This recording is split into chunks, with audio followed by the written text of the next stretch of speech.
पहाड़ों की गोद में बसे एक सुंदर मगर शांत गांव में अली नाम का एक युवक रहता था। अली के पिता का देहांत उसके बचपन में ही हो गया था और वह अपनी माँ के साथ एक छोटे से घर में रहता था।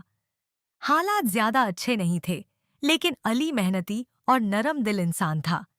एक ठंडी रात अली खेतों से वापस आ रहा था कि उसे झाड़ियों के पीछे से हल्की सी सिसकियों की आवाज ना सुनाई दी। वह पास गया तो देखा कि एक छोटा सा पिल्ला ठंड से कांप रहा था। उसके शरीर पर घाव थे और आंखों में डर था। अली ने धीरे से कहा, डरो मत, मैं तुम्हें अकेला नहीं छोड़ूंगा। वह उसे घर ले आया। माँ ने पहले हैरानी से देखा, लेकिन अली की आंखों में दर्द देखकर बोली, अगर तुमने इसे अपना लिया है तो इसका ख्याल भी रखना होगा। अली ने उसका नाम साया रखा, क्योंकि वह हर समय अली के साथ रहता था, जैसे उसका साया हो। दिन बीतते गए, साया बड़ा होता गया। वह बहुत समझदार और वफादार था। जब भी अली उदास होता, साया उसके पास आकर बैठ जाता। अली उससे ऐसे बातें करता जैसे वह सब कुछ समझ रहा हो। एक दिन अली को काम की तलाश में शहर जाना पड़ा। उसकी माँ बीमार थी और इलाज के लिए पैसों की जरूरत थी।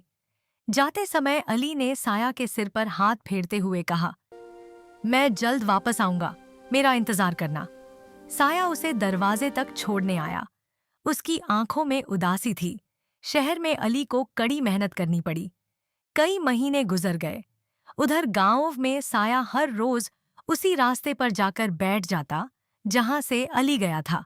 बारिश हो, धूप हो या आंधी, वह वहीं बैठा रहता।